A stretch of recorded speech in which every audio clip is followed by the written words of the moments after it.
Well, tonight we note the passing of Frank Conaway Sr. Some characterize him as the godfather of African-American politics in Baltimore City, while others compare his unorthodox style to the late William Donald Schaefer. 11 News reporter David Collins joins us in the studio with more on this Baltimore icon. David?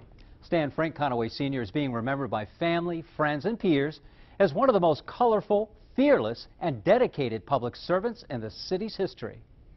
Baltimore was one of the leading cities in the world. Friends called 81-year-old Frank Conaway Sr. the Lion of Baltimore. He roared over many issues. If there was something that Frank thought needed to be changed, he would stand up and fight it. He stood up against the criminal culture of stop snitching by giving away cameras. He urged residents to start snapping pictures of crimes in progress. He was definitely old Baltimore politics, and he loved his community, and he wanted the best for his community. And yes, he was a little flamboyant at times with things, but it was all from the heart.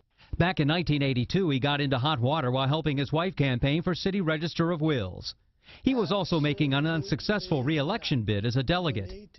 The couple gave away 50 smoke detectors, 1,000 loaves of bread, and an undetermined number of chickens.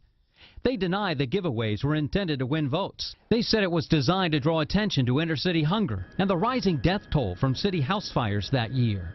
I believe he felt that he was an accountability measure for government and really challenged authority. He frequently challenged incumbent mayors.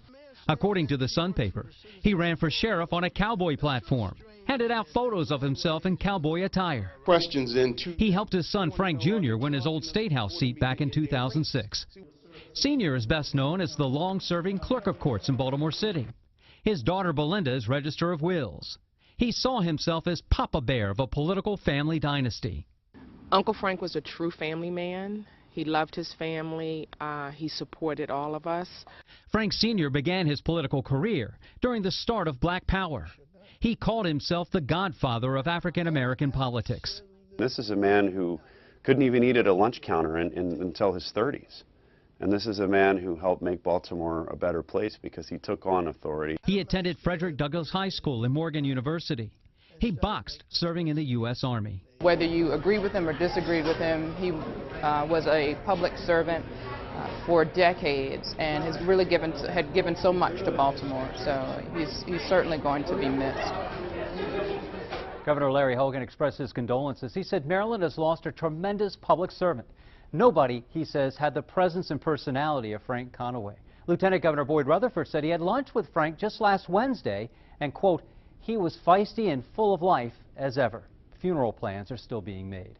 Reporting from the studio, David Collins, WBAL TV 11 News.